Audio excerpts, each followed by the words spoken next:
गरीब साध साध सब नेक हैं, आप अपनी ठोरे। जो सतलोक ले जावेंगे वो साधु कोई और।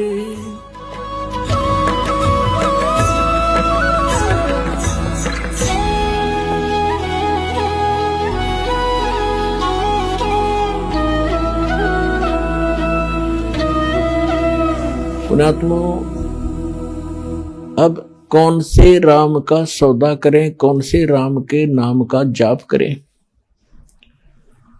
सबसे पहले हमने ये निर्णय करना है, तो वो आपको बहुत बार बता दिया है और आगे भी बताते रहेंगे। अब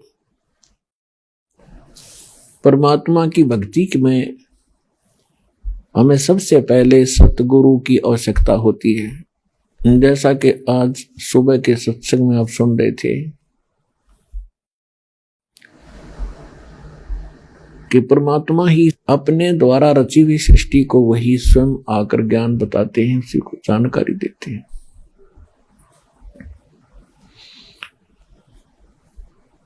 परमात्मा चारों युगों में आते हैं। सतयुग में परमात्मा सत सुकृत नाम से आए थे। त्रेता में मुनिंद्र नाम था परमेश्वर का, और एक ऋषि रूप में दोनों युगों में वो रहे। बहुत सी पुण्यात्माओं को मिलते रहे, उनको तत्व ज्ञान से परिचित भी कराया, लेकिन समस्या यही अड़ी रही कि जो अक्षर ज्ञान युक्त थे ब्राह्मण वर्ग, उनकी महिमा गनी थी। आम जनता उनको एक देवता माना करती थी और वो सत्य को जानबूझ कर स्वीकार नहीं करना चाहते थे, क्योंकि वो प्रभुता की भूख थी। तो कभी परमात्मा कहते हैं, राज तजना सहज है, सहज त्रिया का ने, और मान बढ़ाई ईर्षा दुर्लभ तजना ये। पर इनके तजे बिना भगवान मिले नहीं। तो परमेश्वर प्रत्येक युग में आए हैं, और द्वापर के अंदर वो करुणामय नाम से प्रसिद्ध हुए, और कलयुग में वो परमात्मा कबीर नाम से आए। और ये कबीर नाम परमात्मा का वास्तविक नाम है। बाकी अन्य वो अपने नामांतर करके प्रत्येक युगों में आते हैं, लेकिन कलयुग में हम इतने पापग्रस्त हो जाते हैं, हमारे पुण्य कति समाप्त हो जाते हैं, इसलिए परमात्मा यही नाम लेकर आते हैं। और परमात्मा के नाम बार बार बोलने से वैसे भी आत्मा पवित्र होती है। तो इस प्रकार परमात्मा ने बताया है कि सतयुग में सत सुकृत कह टेरा, त्रेता नाम मुनिंदर मेरा, द्वापर में करुणा में कहाया, कलयुग नाम कबीर धराया। जब कलयुग में परमात्मा आए सन 1398, संवत 1455, ज्येष्ठ सुदी पूर्णमासी, जेठ उतरते की पूर्णमासी को दिन में सुबह, यानी सुबह सुबह ब्रह्म मुहूर्त में सूर्य उदय होने से लगभग 1.5 घंटा पूर्व के समय को ब्रह्म मुहूर्त कहते हैं। तो पुण्यात्माओं, परमात्मा कहते हैं, जो जन मेरी शरण है ताका हूं मैं दास, गेल गेल लाग्या फिरूं जब तक धरती आकाश।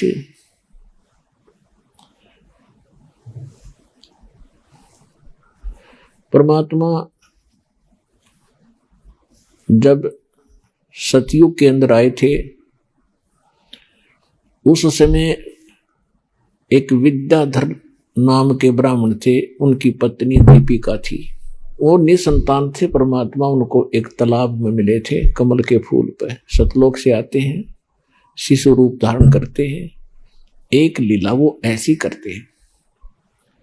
तो उस समय ब्राह्मण के घर परिवर्तन होने से वो ऋषि कहलाए। त्रेता युग में फिर वही ब्राह्मण और ब्राह्मणी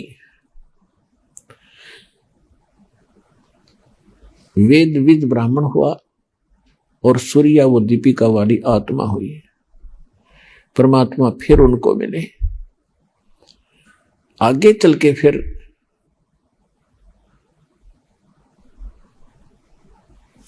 ऐसे ही उनका जन्म होता रहा।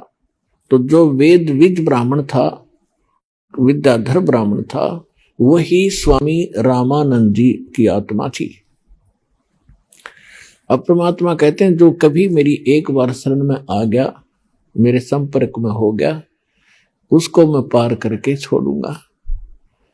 तो पुण्यात्माओं, ऐसे ही आपके साथ परमात्मा बहुत युगों से है और आपका सौभाग्य है कि आज आपको परमात्मा ऐसे समय पर ले आया है, मनुष्य जीवन दे दिया है, प्राप्त करा दिया है कि शायद ये असंख्य युगों के बाद ये समय प्राप्त होता है। आप इस ज्ञान से परिचित होगे, परमात्मा के विधान से जब परिचित होगे, तब आपको महसूस होगा सचमुच हम तो इसको खेल सा समझ रहे थे, सत्संग में आ गए और चले गए, भक्ति कर रहे हैं, अच्छी बात है, बढ़िया ज्ञान है।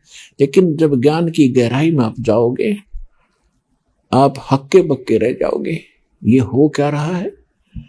वही भगवान बड़ी दया करी दाता, हमने कौन से जन्म में ऐसे पुण्य किए थे जो आज हम ऐसे अनमोल नाम और अनमोल ज्ञान और ऐसे अनमोल भगवान की शरण में और ये मंत्र जाप कर रहे हैं।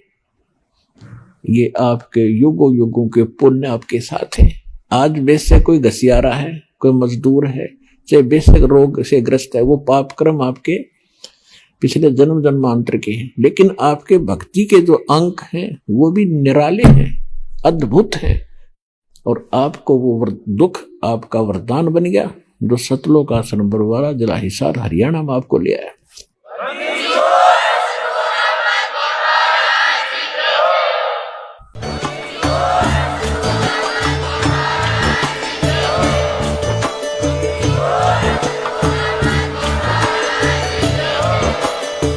सुन रहे थे जगत गुरु तत्वदर्शी संत रामपाल जी महाराज जी के मंगल प्रवचन। अधिक जानकारी के लिए विजिट कीजिए हमारी वेबसाइट www.jagatgururampalji.org। संत रामपाल जी महाराज जी के शुभ आशीर्वाद से पूरे विश्व भर में 500 से भी ज्यादा नाम दीक्षा केंद्र हैं, जिन पर संत रामपाल जी महाराज जी द्वारा ऑनलाइन निशुल्क नाम दीक्षा दी जा रही है। अपने नजदीकी नाम दीक्षा केंद्र का पता करने के लिए संपर्क करें 8222880541।